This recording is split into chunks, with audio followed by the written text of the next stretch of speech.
자, 이번에는 무슨 곡 해주시겠어요? 저 높은 곳을 향하여. 네, 저 높은 곳을 향하여 들어보겠습니다.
아멘. 네, 감사합니다. 자, 이제 시인 한 번째. 이른비와 장맛비와 늦은비. 근데 이제 우리나라는 이제 봄, 여름, 가을, 겨울 그러면은 주로 이제 여름에 비가 많이 오는 거잖아요. 많이 오죠. 예. 여름에 비가 많이 오고, 물론 이제 겨울에 이제 눈이 오죠. 예. 그렇죠? 예.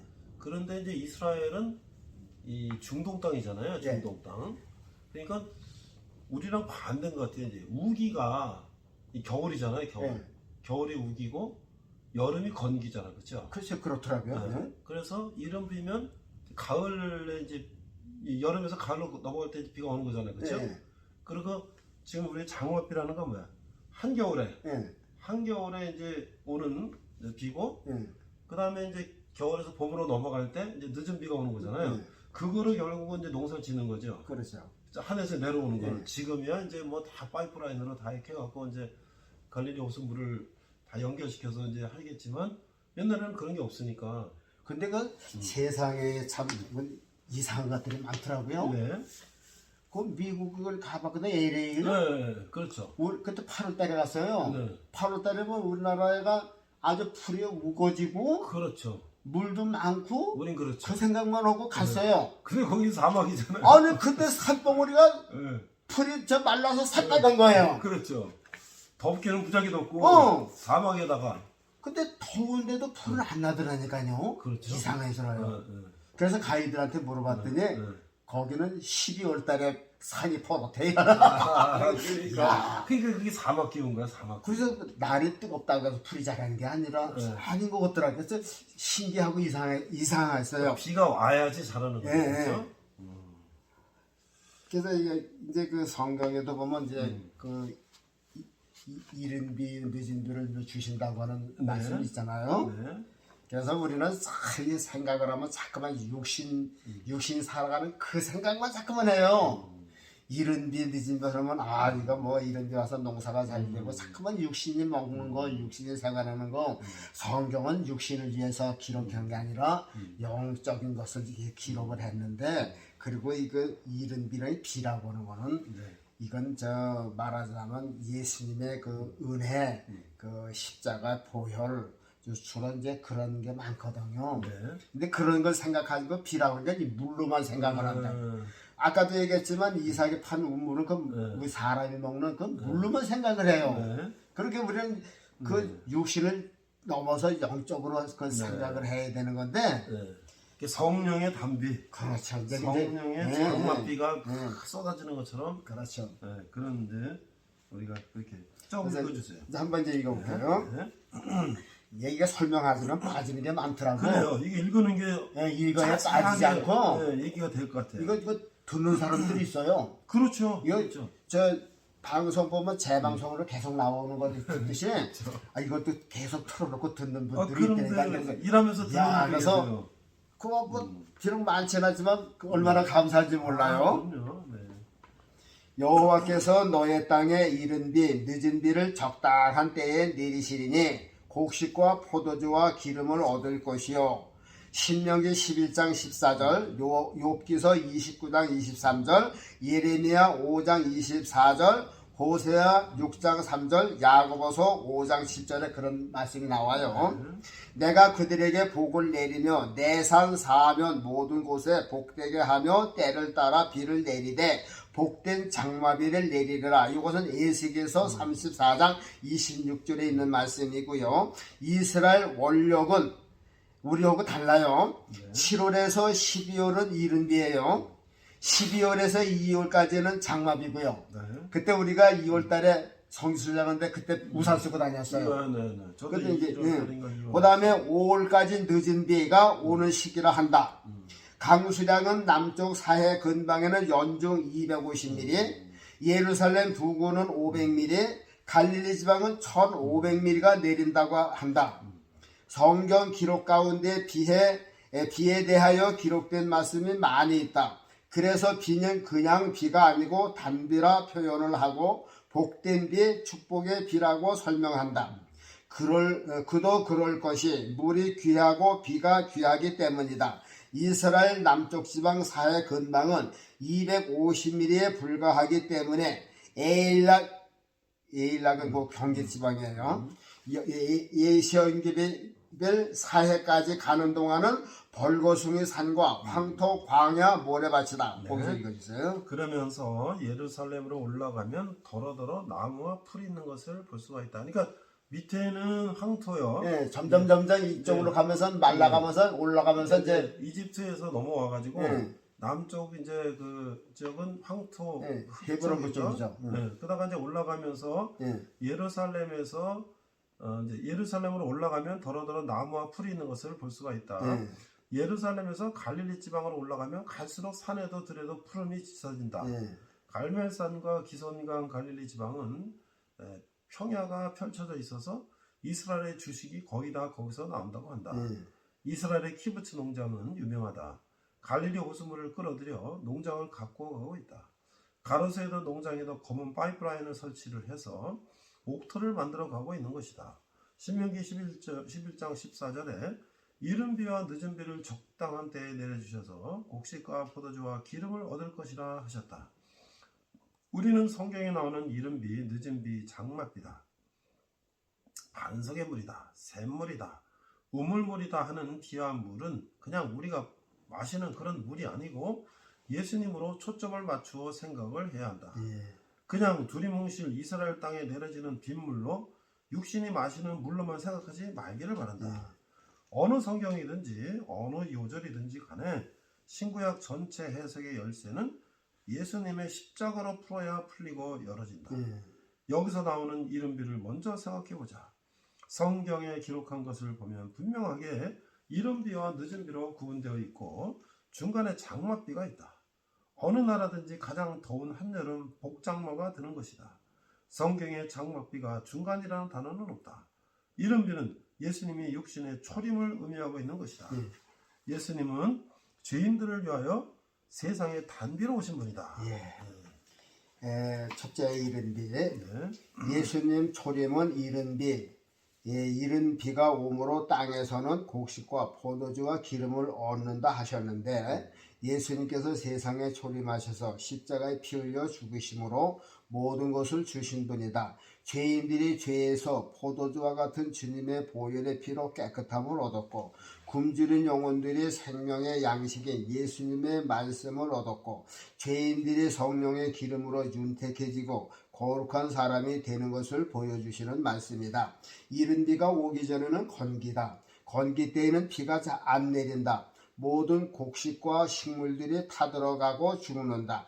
예수님의 오시기 전은 율법 시대이다.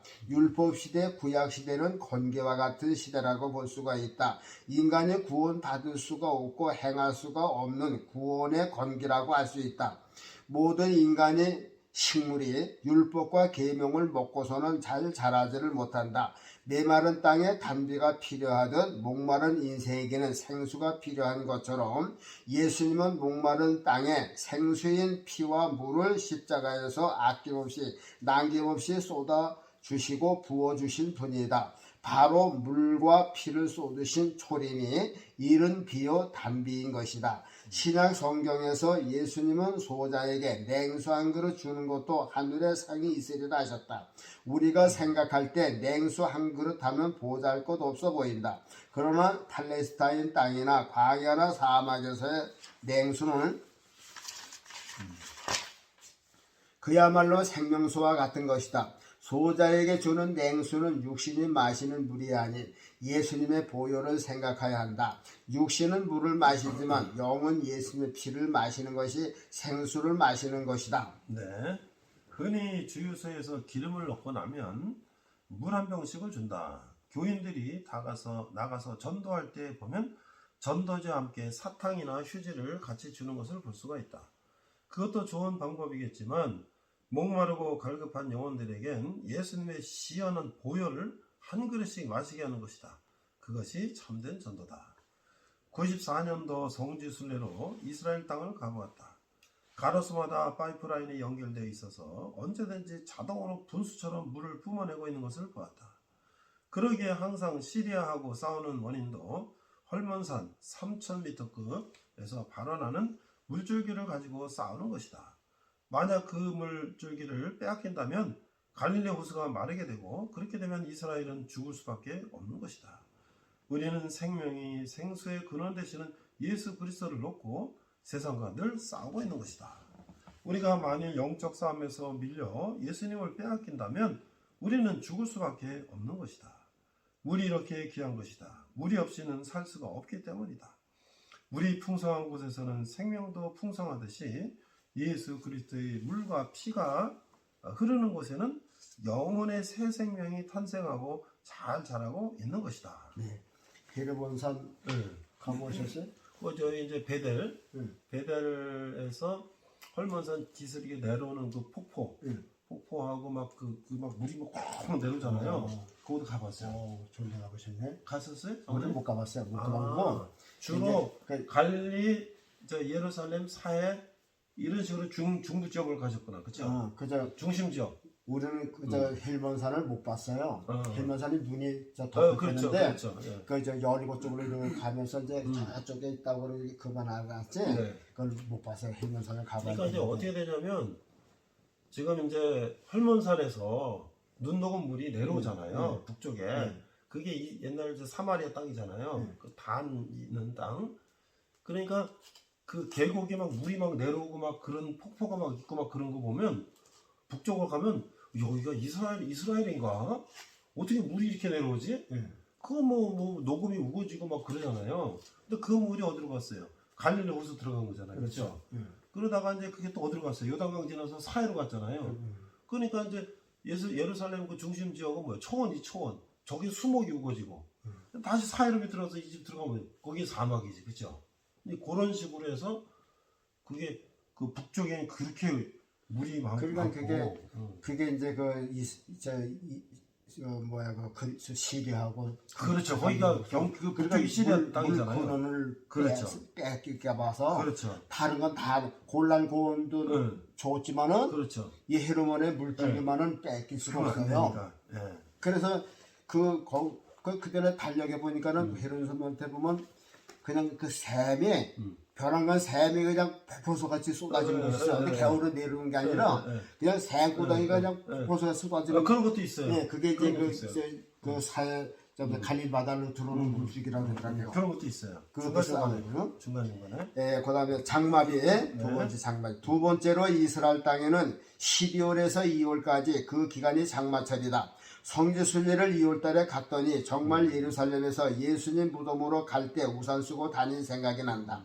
에스겔 34장 26절에 내가 그들에게 복을 내리며 내 산 사하면 모든 곳도 복되게 하여 때를 따라 복을 내리되 복된 장마비를 내리리라.